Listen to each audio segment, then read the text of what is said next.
Bonjour tout le monde, et bonjour monsieur le président. Je t'avais dit que je serais le président de ta chaîne YouTube. Ouais. Bref, monsieur le président, à votre avis, quelle est la tenue la plus adaptée pour aller à l'école? La tenue numéro 1 ou la tenue numéro 2? Je dirais la numéro 1. Et c'est une mauvaise réponse, car c'est la tenue numéro 2. Sur mon serveur, la communauté, nous avons Maria qui a repartagé un commentaire de ma dernière vidéo qui me disait de faire une vidéo sur une jeune fille qui a été recalée à l'école à cause de sa tenue estimée inappropriée à l'établissement scolaire. D'ailleurs, cette très belle, charmante et séduisante demoiselle s'est exprimée sur son Twitter en disant « Voici ma tenue, entre guillemets, inappropriée, qui m'a valu une exclusion de cours et un avertissement car selon ma prof et l'administration de mon école, c'est provocateur. Joker, Joker, Joker !» Et bien sûr, cette photo et cette publication ont fait énormément parler sur les réseaux sociaux. Car d'un côté, nous avons les personnes qui ne prennent pas sa défense. Désolé, mais la tenue n'est vraiment pas adaptée pour aller en cours. Ils ont eu raison.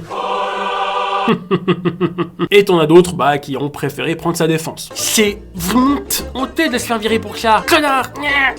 Non mais en fait sérieux, on va là. Salaud. Fuck. Où est la provocation ici? Garde à vous. Si tu veux, passe-moi ton Insta. Comme ça on en parle tous les deux. Ah, la fameuse technique pour avoir son Insta juste pour parler. Bon, note que si t'arrives à prendre son Insta, de rentrer en discussion avec et que de fil en aiguille l'attirer dans ton lit, t'aurais pas grand chose à lui enlever.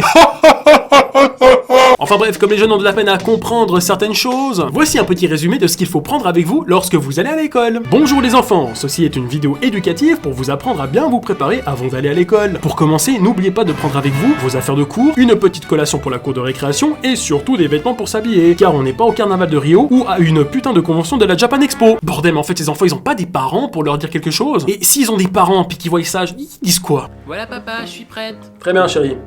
Par contre juste une question, c'est normal que tu sois habillé comme si t'allais faire du trottoir? Bah ouais, hein, tu sais, nous les jeunes, on peut s'habiller comme on veut maintenant. Hein. Ok, pas de soucis. Passe une bonne journée. Ok, à toutes, bisous. Ouais. Elle a vraiment pris de sa mère, celle-là. Bref, à partir de maintenant, j'ai plus rien écrit, donc on va passer à la partie un peu plus sérieuse de la vidéo. Pour commencer, il faut savoir que je suis entièrement d'accord avec l'école sur leurs décisions. Alors après, ça dépend, parce qu'ils ont parlé d'exclusion. Si, par exemple, on la voit arriver comme ça, puis qu'on lui dit, écoute, maintenant tu rentres chez toi, tu t'habilles et tu reviens, là, je suis d'accord. Après, renvoyer une personne pendant 1 semaine, 2 semaines, 3 semaines ou 4 semaines à cause de ça, peut-être que c'est pas la bonne solution. Moi, ma fille s'habille comme ça pour aller à l'école, il y a même pas de discussion. Si t'es adulte, t'as fait ta vie, t'as eu ton éducation, et qu'après, si tu veux t'habiller légèrement, tu veux te mettre en valeur, montrer tes formes, et que tu vas en boîte de nuit ou dehors, c'est ton problème. Par contre, quand t'es jeune, quand t'es encore sous la responsabilité de tes parents, lorsque tu vas dans des lieux comme l'école, il y a des tenues vestimentaires à respecter. Tu vas pas pour montrer ton décolleté, non, tu vas t'habiller, on va dire, normalement. Après voilà, on a quand même une certaine liberté, mais je veux dire, il y a quand même des règles à respecter. Le problème, c'est qu'on arrive dans un monde où, en tant que parent, quand tu essaies de dire quelque chose, on va toujours te contredire, on va toujours te dire, ouais non, mais là, vous exagérez, vous êtes de la vieille école, je sais pas quoi. Sauf qu'on arrive à une situation, où, vous savez, moi, avant, quand j'étais jeune, par exemple, je vous donne un exemple, quand j'étais dans un bus, un métro ou un train, lorsque j'étais assis, puis qu'en face de moi, je voyais une vieille dame qui était debout, je me levais et je disais à cette dame, je lui proposais de s'asseoir. Je disais, écoutez madame, je vous laisse ma place. Voilà, ça c'est le respect. Maintenant, on arrive dans un monde où les jeunes trouvent ça normal de donner une grosse patate dans la nuque d'une vieille dame. L'éducation n'est pas la même. Maintenant, on est dans un monde où si t'as 13 ans et que tu t'habilles comme une fille qui a très peu de respect pour soi-même et les autres, on va trouver ça normal. On va même prendre sa défense et puis on pourra rien dire. En tant que parent, t'as même plus le droit d'éduquer ton enfant comme tu veux. Il y aura des bobos de Paris qui n'ont pas d'enfants et ils vont te faire une théorie sur comment éduquer tes enfants. Souvent, ceux qui vont te faire la morale, c'est ceux qui n'ont pas d'enfants. C'est comme les meufs qui sont pas en couple et qui vont te conseiller sur comment faire pour garder ton copain. Non, ça marche pas. Mais si déjà, quand on est dans un âge où on doit apprendre l'éducation et qu'on n'arrive pas à respecter des règles simples, que ça soit dans la tenue vestimentaire ou dans le comportement avec tes parents et ceux qui t'entourent, comment tu vas devenir plus tard? Ça va être compliqué. Mais une fois après, je suis d'accord.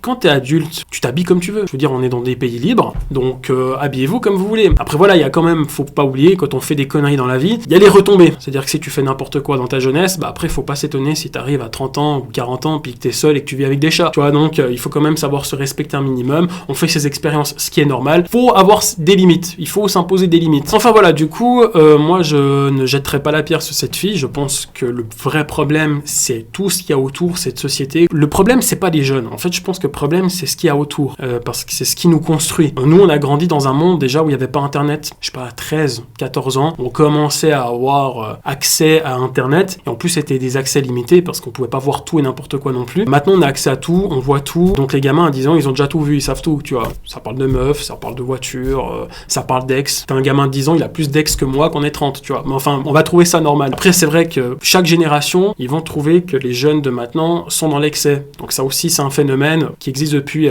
la nuit des temps, depuis que l'homme existe. Donc voilà, sur ce, j'espère que cette vidéo vous a plu. Je vous dis à très très bientôt pour de nouvelles vidéos. N'oubliez pas de me suivre sur Instagram et sur le serveur La Communauté. Tous les liens sont dans la description de la vidéo.